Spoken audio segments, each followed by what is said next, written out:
Welcome to the Slop Temple. We pray this video helps. You start by opening Instagram and tapping the story camera. This gets you into the right interface immediately. Make sure Instagram can access your photos so you can import multiple images. Without permission, you'll be blocked. Decide now whether you'll use the built-in layout tool, the multiple select gallery import, or the photo sticker method, because each affects composition and editing options. Once chosen, you're ready to pick the first photo and place it on the canvas to set your visual base. Now add your photos. If you chose layout, pick a grid style and insert images into each cell. If you chose gallery, tap the multiple select icon to import sequential images, or use the photo sticker to place extras on top.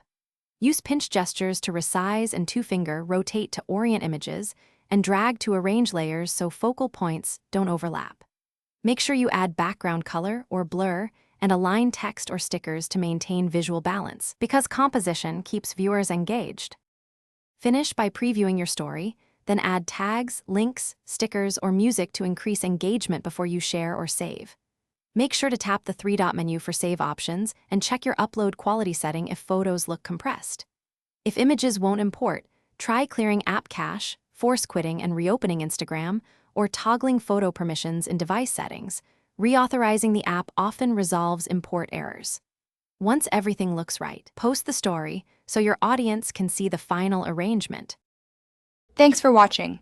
Consider subscribing if we helped you.